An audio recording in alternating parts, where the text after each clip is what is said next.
The emerging story around cancer is one of connectivity and being at the root cause and root solution for cancer.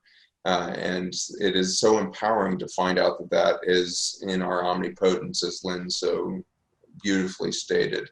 And so it's in retelling your own story to understand how you're going to solve this new symptom in your life of disconnection. And so rather than seeing this as a death sentence, you're going to see it as an opportunity for reconnection.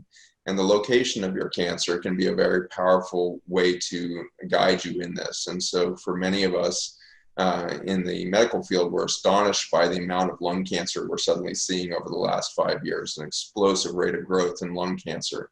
And it turns out in the lungs, through 4,000 years of Chinese medicine, we find out that's where we store unresolved grief. And so we have an expression of chronic grief as a species in this epidemic of lung cancer. In addition, we have an extraordinary explosion of head and neck cancer that occurs in the throat and oral mucosa. And Neil Rogan happens to tell his own story of that journey. And it turns out that location is energetically where we see disruption happen when we suppress our voice. And so there's signs that the humanity is being suppressed at the voice level to be unable to express our grief. And for that, we develop cancers of the lungs and the head and neck.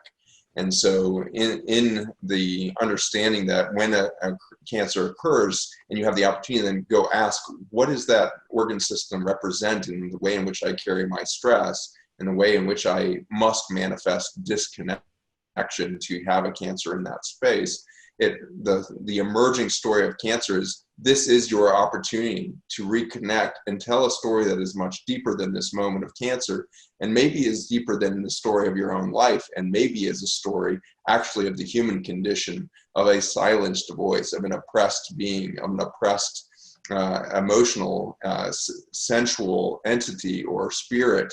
And what are you going to do when you release that?